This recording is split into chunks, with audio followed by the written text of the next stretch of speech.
Hi hooligans, today we are talking about The Fall Guy, which officially kicks off the 2024 summer blockbuster season. So The Fall Guy is about Ryan Gosling, who plays a stuntman, and he's working on this movie with his girlfriend, who is played by Emily Blunt. So Ryan Gosling gets injured really badly doing a stunt, and he feels really bad about getting injured, so he decides to just leave everything, including his career and his girlfriend. So Emily Blunt decides to direct her own movie, and the producer of the movie convinces Ryan Gosling to return as a stuntman for the chance of getting back together with Emily Blunt. So of course there's going to be some relationship drama involved, and then turns out the star of the movie, who's played by Aaron Taylor Johnson, has gone missing, and Emily Blunt is like, hey, you're the stunt guy, no one even recognizes you, can you go find him? So that's the setup of the movie, and then of course it leads to a bunch of shenanigans. The movie is actually based off of the Fall Guy TV show from the 1980s, which I'm not familiar with. The movie is very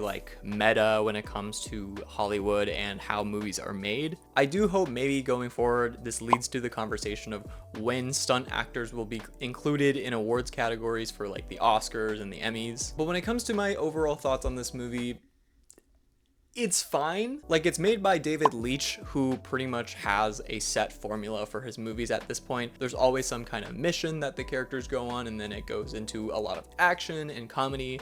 It's really safe, but it's usually a fun time. Think about Bullet Train, Atomic Blonde, Nobody, John Wick, which are all movies he's worked on. They're all kind of a similar vibe. This movie is no exception to the formula, and they even throw in a little plot twist at the end.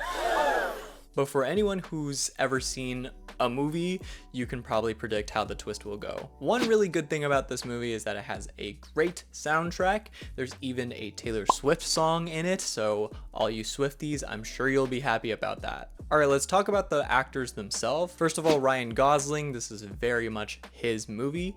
I initially thought that this was going to be equal parts Ryan Gosling, equal parts Emily Blunt, but it really turned out to not be the case. It was very much Ryan is the main actor and Emily's kind of the supporting actress. And because of that, not for 1 second did I believe that Ryan was just a random stunt actor. He just has this movie star quality to him, and to the point where I almost wish that he was playing the actor and that someone else was playing the stunt performer who's less famous, so that it actually felt like that the stunt performer was somebody that no one recognized. Also, I'm sure Ryan Gosling didn't do all of his stunts in this movie, which is kind of funny because he's the stunt guy, but it would be really impressive to see if he did any of the stunts himself. When it comes to Ryan Gosling though, it does beg the question, is he getting typecasted? It seems like he has a track record of always playing this charming, witty, sexy action or romance character. And he's usually always playing the hero.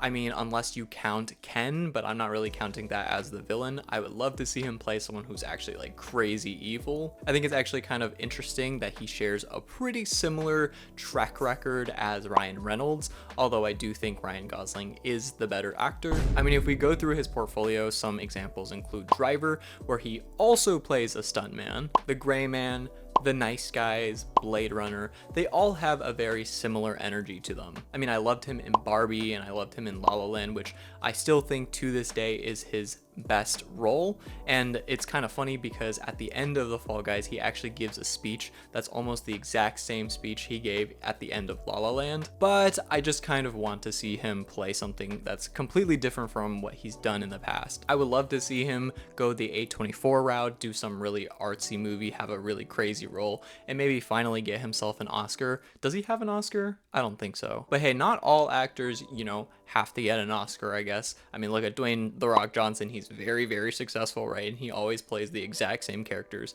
Same thing with Ryan Reynolds. Now, when it comes to him being able to capture the heartthrob and romance in movies, I felt no chemistry with Emily Blunt, I fear. It's not bad, I would say. His base chemistry with anyone is pretty decent.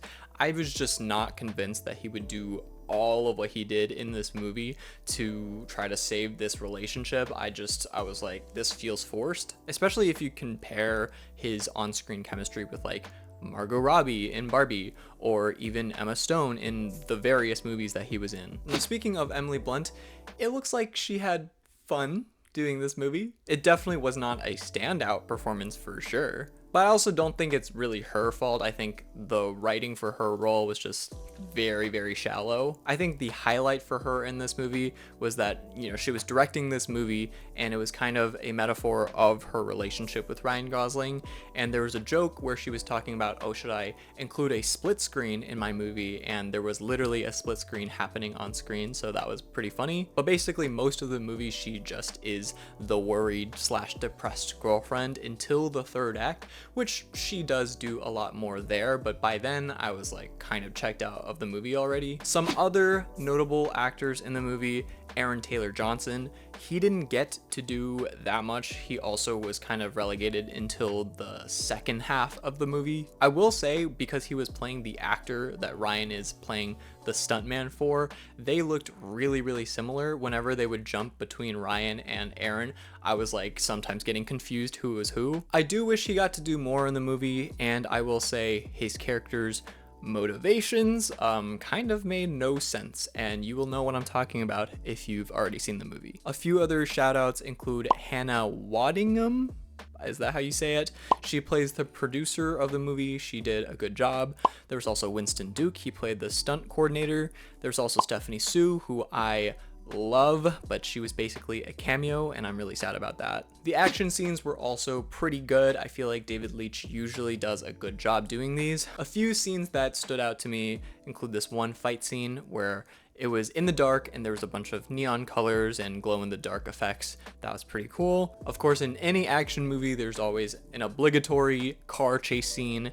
That was pretty well done. There was also a helicopter fight scene. That was really well done. There's also one part where a character spits fire, and that was also really cool. There was also brief commentary on using deepfakes and AI in like 3D models and VFX in the industry, which is interesting. And I feel like we should explore that concept a little bit more, because we are getting to the point where sometimes it is hard to tell when something is deepfake. And finally, the pacing of the movie just felt really weird for some reason. I don't know if it was just me, but it felt like it was really, really fast at points and there was almost no time to breathe. Yet at the same time, there was like nothing going on. The movie was also a little over 2 hours long, which I think might be 20 minutes too long. They definitely could have shortened some scenes and it would have been perfectly fine. At some point I thought it was gonna end, but then it just kept going. And so I was like, oh, there's more. Overall though, I would give this movie a 6.5 out of 10. It's entertaining for sure, but personally though, I would wait until this goes on streaming. I think it'd be a much more fun experience to be able to talk with your friends on the couch while you're eating something. So if you don't feel like paying $15 for a movie ticket, then I don't think you're gonna be missing out on too much. Hey hooligans, that's it from me. Thanks for watching this video. If you enjoyed, make sure you like and subscribe and leave your thoughts about this movie in the comments, and check out these other videos available right now.